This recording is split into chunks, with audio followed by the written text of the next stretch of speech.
Moni ndine Jack. Nde nkhani yachitika ku Zimbabwe yo zizidwitsa yo pshaiti pa 1 October ana atatu amasewera. Wina wa chaka chimodzi, wina wa zaka 4, wina wa zaka zitatu. Wa chaka chimodzi ndi wa zaka 4 yo munthu ndi mbali wake pa chibali pawo, pamene wa zaka zitatu mwana wa aneba. Dera lomwe amachokera lotchedwa Kuwadzana, akuti Kuwadzana community. Nde ana anatuluka panja amasewera, mena ana amasewerera okha. Kenako anthu anawaona kuti akusewera pafupi ndi malo oti panachitidwa paki magalimoto ambirimbiri.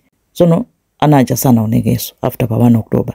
Anthu anali kuti ndi community yonse namba kusakasaka ana, apolisi, ma social media, kuti anaso anapita kuti.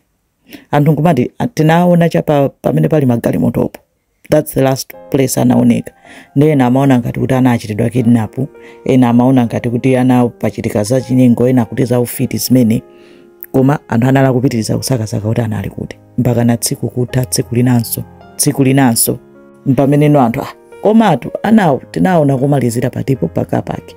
Anthu nkukayang'ananso pamene panali magalimoto pa anayang'anapo kangapo ndithu. Munthu wina amene amathandiza nayenso amayenda zake ananena kuti yayi pali galimoto yapo pakuveka fungo loyipa kwambiri pali fungo. Ndi anthu ananyamuka kupita panali galimoto yomwe inali ndi fungo ija kuyang'ana kutsegula no mbuti akupeza ana onse aja amwalira ali mbuti.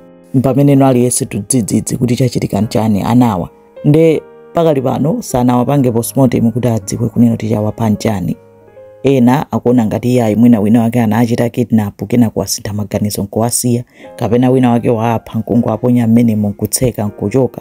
Pamene ena akuganiza kuti anawo mwina posewera wina anatsegula, anakwanitsa kutsegula galimoto onse nkulowa mbutimo ngati ana eti ndi ana ang'ono kwambiri kuti mwina wina watseka okha posewera wina watseka buti ija nkupeza kuti akukanika kutuluka mpaka na onse achita suffocate mwina amwalirira momwemo.